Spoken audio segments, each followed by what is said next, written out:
नमस्कार, मैं नियाज खान और आप देख रहे हैं न्यूज एक्सप्रेस। कुछ दिनों पहले पीएम मोदी लक्षद्वीप के दौरे पर गए थे, जिसको लेकर खूब हंगामा बरपा था और इसका असर मालदीव पर भी पड़ा था। तो कुछ लोग लक्षद्वीप को खोजने लगे और खूब हंगामा बरपा और सोशल मीडिया में लक्षद्वीप छा गया।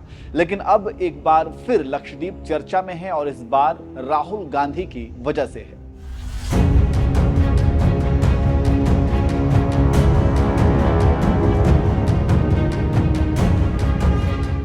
इसी साल जनवरी में जब पीएम मोदी लक्षद्वीप पहुंचे तो अचानक लक्षद्वीप देश की नजरों में आ गया और पर्यटन को लेकर खूब चर्चा होने लगा और लोग मालदीव की हेकड़ी निकालने की बात करने लगे और अचानक मोदी की वजह से गूगल सर्च में लक्षद्वीप छा गया और लक्षद्वीप की लोकप्रियता में तेजी से उछाल आ गया।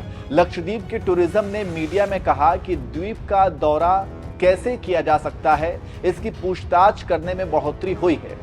फिर बात खत्म हो गई, लेकिन चुनाव बाद एक बार फिर लक्षद्वीप चर्चा में आ गया और इसकी चर्चा कांग्रेस सांसद की वजह से हो रही है, क्योंकि 2024 लोकसभा चुनाव में इस बार कांग्रेस में हमदुल्ला सईद ने जीत दर्ज की है और जब दिल्ली पहुंचे तो हमदुल्ला सईद ने सबसे पहले राहुल गांधी से मुलाकात की।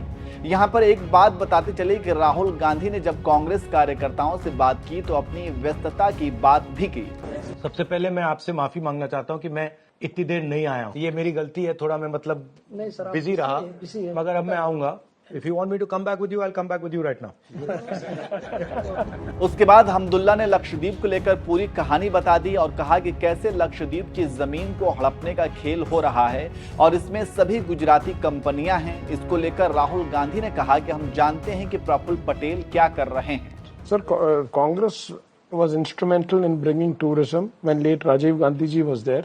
He was instrumental in bringing Bangaram to the limelight, and it was opened up for tourism, and people used to come, both domestic and foreign tourists used to come, they used to enjoy, and there was revenue generation for the local, job employment opportunities for the local, and also people could come and explore the islands. We were not averse to that. Even today, it was brought by Congress, we are welcoming it, but not at the cost of the ecology and the culture and the tradition. Meaning people of Lakshadweep should also benefit from it. It should not be that people of Lakshadweep are allowing tourism and then somebody else is taking all the benefit and you're just looking. So if anything, it should be a fair partnership. No? Yes. तो आप समझ सकते हैं कि कैसे प्रफुल्ल पटेल की शिकायत राहुल गांधी के सामने हो रही है और क्यों इसी को लेकर बवाल मच गया है और अब चर्चा एक बार फिर लक्षद्वीप की हो रही है।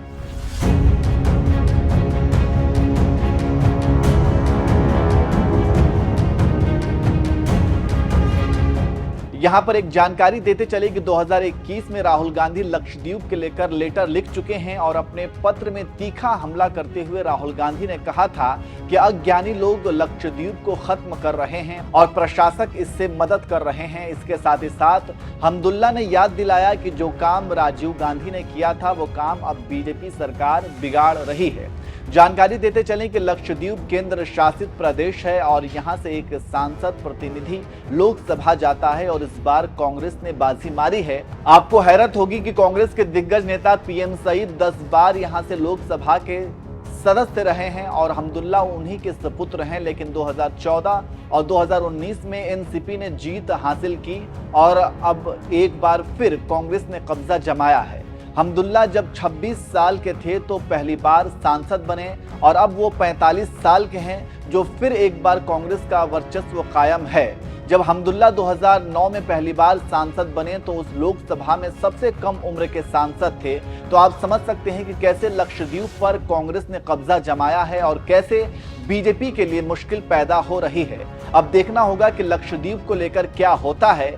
यहाँ पर हम आपको राहुल गांधी की मुलाकात और लक्षद्वीप को लेकर क्या हुआ आपको सुनाते हैं, आप सुनिए। सबसे पहले मैं आपसे माफी मांगना चाहता हूं कि मैं इतनी देर नहीं आया हूं। ये मेरी गलती है, थोड़ा मैं मतलब बिजी रहा, मगर अब मैं आऊंगा। If you want me to come back with you, I'll come back with you right now. I believe that this Prafull Patel is really disturbing your life. Yeah, what is he doing? Sir, our people is facing many difficulties in all the fields in this Prafull Koda Patel and BJP government. And our land grabbing is the most important issue people facing. And another reason, And who is grabbing this land? for the corporates, sir, For the corporates. for the corporates. Who? Gujarat-based mafia. Gujarat based. So all Gujarati corporates. Yeah. Are they taking it on lease or what? Are they just taking it outright? No, Freehold. Without any compensation. They are grabbing the land from the residents. In the name of the tourism and the 5 more major islands, it is done in the name of tourism. We are not opposing the tourism development. Sir, Congress was instrumental in bringing tourism when late Rajiv Gandhi ji was there.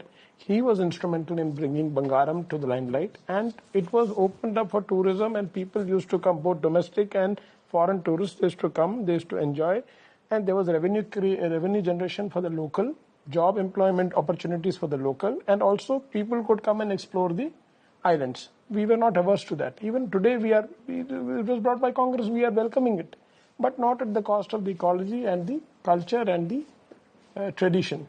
Meaning people of Lakshadweep should also benefit from it. It should not be that people of Lakshadweep are allowing tourism and then somebody else is taking all the benefit and you're just looking. So if anything, it should be a fair partnership. No?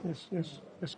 Sir, another issue is a mass disengagement of around 3,000 youths are disengaged from various firms. Contractual employees. They've been removed. As they were removed. Last 2 years, around 3,000 more youths are disengaged from there. Okay. That is hit our economy. Sir, there is an amendment brought in the parliament with regard to this acquisition of land. Land tenancy regulation was brought in 1965.